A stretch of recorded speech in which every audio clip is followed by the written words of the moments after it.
Hello guys, welcome back to our YouTube channel the teachers Adda 07। आज की जो हमारी क्लास है उसमें हम साइंस के टॉपिक डिस्कस करने वाले हैं। ये हम चैप्टर वाइज फिजिक्स, केमिस्ट्री और बायोलॉजी सभी कुछ डिस्कस करेंगे, लेकिन सबसे पहले हमने अपनी फिजिक्स की सीरीज स्टार्ट की हुई है, जिसमें कि हमने फर्स्ट चैप्टर अपना गति स्टार्ट किया है। गति चैप्टर आपका काफ़ी लेंथी हो जाता है, तो इसलिए हम इसको 2-3 वीडियो में कवर करेंगे।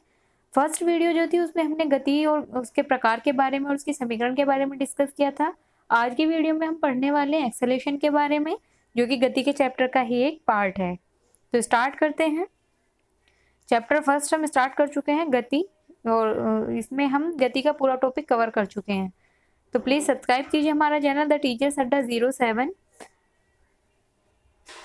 ये यहाँ तक का हम पूरा अपना कवर कर चुके थे, गति की समीकरण तक। ठीक है, आज का हमारा टॉपिक है त्वरण। तो त्वरण के बारे में हम पूरी जानकारी लेते हैं कि त्वरण है क्या। ठीक है, तो सबसे पहला है हमारा त्वरण क्या है। ठीक है, किसी गतिमान वस्तु के समय के साथ वेग परिवर्तन की दर को हम क्या बोल रहे हैं? त्वरण बोल रहे हैं। ठीक है, यानी कि dv अपॉन में dt ये होता है परिवर्तन। इसे हम d से शो करते हैं परिवर्तन, और v से हो गया आपका वेग, और t से हो जाता है आपका टाइम। ठीक है, तो समय के साथ अगर हमारे वेग परिवर्तन की दर जो हो रही है उसको हम क्या बोल रहे हैं? त्वरण। और इसे हम इंग्लिश में हम इसे एक्सेलरेशन बोलते हैं। त्वरण एक सदिश राशि है। ठीक है, इसे आप दिशा की आवश्यकता होती है, आपको ये पता होना चाहिए कि किस दिशा में जा रही है कोई चीज। ठीक है, और इसे हम अंग्रेजी के छोटे अक्षर स्मॉल a द्वारा प्रदर्शित करते हैं। ठीक है, तो a equal to dv upon में dt। ठीक है, अब नेक्स्ट आता है त्वरण का सूत्र क्या है। तो त्वरण का सूत्र हम कई फॉर्म में लेते हैं। तो किसी वस्तु का त्वरण वेग परिवर्तन के समानुपाती तथा समांतराल के व्युत्क्रमानुपाती होता है। कैसे? ये देख सकते हैं हम अभी अभी। अगर आप देखिए, ये है a equal to v minus की u अपॉन में t। ये v और माइनस u क्या है? ये है आपका वेग परिवर्तन, यानी कि आपका वेग पहले v है, देन आपका बाद में वेग कितना हो रहा है? u है, या पहले आपका u था, बाद में कितना हो रहा है? v हो रहा है। ठीक है, तो अगर हम इसे या तो ऐसे लिख सकते हैं या ऐसे लिख सकते हैं dv अपॉन में dt। ठीक है, तो इतना तो आप सभी को पता होगा कि जो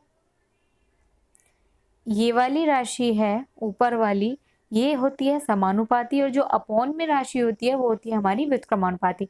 तो ये इसमें आपने को बताया हुआ कि वेग परिवर्तन के समानुपाती देन समय अंतराल के व्युत्क्रमानुपाती होती है। ठीक है, अभी हम इन सभी को देखते हैं।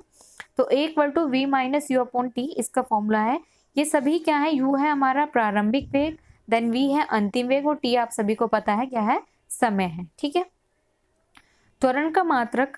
अब त्वरण का मात्रक आपका MKS पद्धति में मीटर किलोग्राम सेकंड वाली पद्धति में होता है मीटर प्रति वर्ग सेकंड, एंड CGS पद्धति में, ठीक है, CGS पद्धति में होता है आपका सेंटीमीटर वर्ग सेकंड। ठीक है, तो आपके त्वरण के मात्रक भी देख लिया आपने, दोनों क्या होते हैं।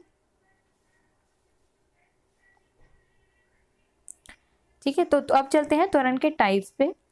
तो ये निम्न प्रकार के होते हैं। सबसे पहला होता है हमारा असमान त्वरण। यदि किसी वस्तु के वेग में परिवर्तन एक समान समयांतरालों के लिए अलग अलग हो तो वस्तु का त्वरण असमान, यानी इंग्लिश में इसे हम बोलते हैं नॉन यूनिफॉर्म। ठीक है, तो क्या समझ में आया आपको कि वेग परिवर्तन एक समान समयांतरालों में अलग अलग हो। ठीक है, यानी कि किसी वस्तु का वेग परिवर्तन हो रहा है, लेकिन एक समान समयांतरालों में अलग अलग हो रहा है। कि मान ले कोई वस्तु है 5 सेकंड में 1 किलोमीटर गई, देन अगले 5 सेकंड में वो 3 किलोमीटर गई, यानी कि ये जो वेग परिवर्तन है सेम नहीं है, तो इसे हम बोल रहे हैं असमान त्वरण। ठीक है, नेक्स्ट है हमारा एक समान त्वरण। ये होता है यदि किसी वस्तु के वेग में समान समयांतरालों में समान वेग परिवर्तन। ठीक है, यानी कोई वस्तु है 5 सेकंड में गई है, सॉरी 5 मिनट में आपकी 1 किलोमीटर, देन अगले 5 मिनट में 2 किलोमीटर, तो ये हो गया हमारा समान समयांतरालों में समान वेग परिवर्तन। तो इसे हम बोलते हैं एक समान त्वरण, इंग्लिश में इसे हम बोलते हैं यूनिफॉर्म एक्सेलरेशन। ठीक है, थर्ड टाइप है आपका ऋणात्मक और धनात्मक त्वरण। ठीक है, यदि किसी वस्तु का परिमाण समय के साथ घटता है तो उस वस्तु का उसे वस्तु का ऋणात्मक त्वरण कहते हैं, और जब किसी वस्तु का परिमाण समय के साथ बढ़ता है तो उस वस्तु का धनात्मक त्वरण कहते हैं। ठीक है, तो कुल मिला के हमारा त्वरण जो होता है 3 टाइप्स का होता है, असमान, एक समान और ऋणात्मक और धनात्मक। ठीक है, और एक आपका इसी में से फैक्ट निकल के आता है, उसे हम बोलते हैं मंदन। तो अगर क्वेश्चन आपका आता है कि मंदन हम किसे कहते हैं, तो ऋणात्मक त्वरण को हम मंदन कहते हैं, ठीक है। तो एक्सेलेरेशन का टॉपिक बस आपका इतना ही था। इस सबसे मेन आपको ये इसकी डेफिनेशन क्या है, इसका सूत्र क्या है, और एक्सेलेरेशन का एक आपका और इम्पोर्टेंट सूत्र होता है जो कि हमारा न्यूटन के सेकंड लॉ से निकल के आता है, F इक्वल टू ma, जो कि आपका द्रव्यमान होता है, ये एक्सेलेरेशन होता है और ये आपका फोर्स होता है। तो यहाँ से अगर हम एक्सेलेरेशन का फॉर्मूला निकालें तो a equal to F upon में m निकल के आता है, ठीक है। तो एक्सेलेरेशन का फॉर्मूला ये भी होता है, गति की कोई सी भी समीकरण से आप निकाल सकते हैं, फर्स्ट से भी और थर्ड से भी, ठीक है। तो त्वरण का टॉपिक आज हमने इस वीडियो में क्लियर किया है। नेक्स्ट टॉपिक गति के ही चैप्टर का अगली क्लास में कवर करेंगे। प्लीज़ अगर वीडियो पसंद आए तो लाइक कीजिए, शेयर कीजिए एंड चैनल को सब्सक्राइब कीजिए। Thanks for watching.